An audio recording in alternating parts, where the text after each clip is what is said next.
Today, as we continue on in Luke chapter 4, we're going to read 7 verses, starting in verse 31. It says, "Then he went down to Capernaum, a town in Galilee, and on the Sabbath he taught the people. They were amazed at his teaching because his words had authority. In the synagogue there was a man possessed by a demon, an impure spirit. He cried out at the top of his voice, 'Go away! What do you want with us, Jesus of Nazareth? Have you come to destroy us? I know who you are, the Holy One of God.' 'Be quiet,' Jesus said sternly. 'Come out of him.' And then the demon threw the man down before them all and came out without injuring him. All the people were amazed and said to each other, 'What words are these? With authority and power he gives orders to impure spirits and they come out.' And the news about him spread throughout the surrounding area." And there's two things that stick out to me as I read through this passage. The first one being that, did you notice that this takes place on the Sabbath day? You know, in the Jewish tradition at that point in time, there have been so many laws that had been written around and so many guidelines that have been given for upholding the commands of God, and specifically the Ten Commandments and the things around the Sabbath day. In fact, in the Jewish writings by the different rabbis, they had so many different provisions made for how to make sure that you do not work on the Sabbath day. I mean, you remember that all the way back in the Old Testament, as the Lord gives to Moses the law and he leads his people out of Egypt, he tells them that there's going to be manna provided for them every day. But on the sixth day, the day before the Sabbath, they were to gather up 2 days worth of manna. If they had done that on any of the other days and tried to get ahead of the game, the manna that they had collected from the day before would mold and go bad.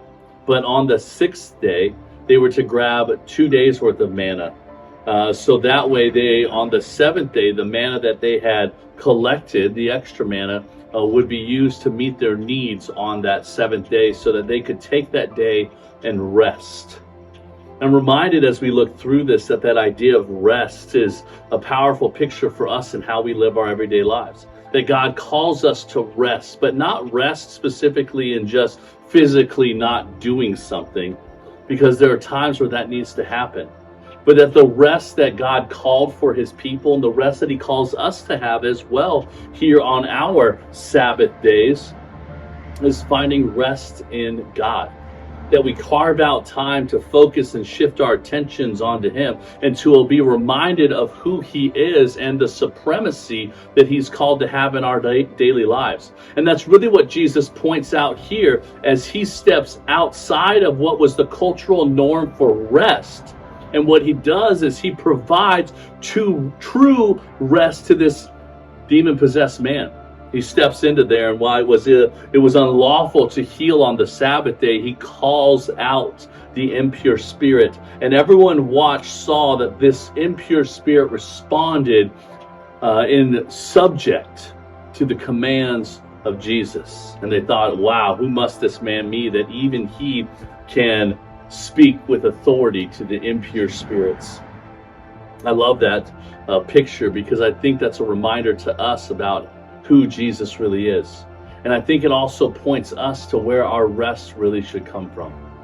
That just as this man had not experienced rest as a result of this impure spirit, Jesus calls it out of him, truly bringing to fullness the fulfillment of the Sabbath day. That this man would find rest, not rest in not doing something, but rest in the presence and the power and surrender to God Almighty. I wonder for us today, how are we doing in our Sabbath rest? Are we carving out time each and every week, or maybe even each and every day, to pause and to focus in on God and to be reminded of his power, his strength, and his majesty, so that we might surrender all the more to him? If you've got some thoughts about Sabbath, I'd love to hear about it. You can put those in the comment section below. And let's be encouraged. Let's build up one another. And let's point one another towards the Lord, the God of rest. Look forward to seeing you tomorrow as we continue on in the concluding portions of Luke chapter 4.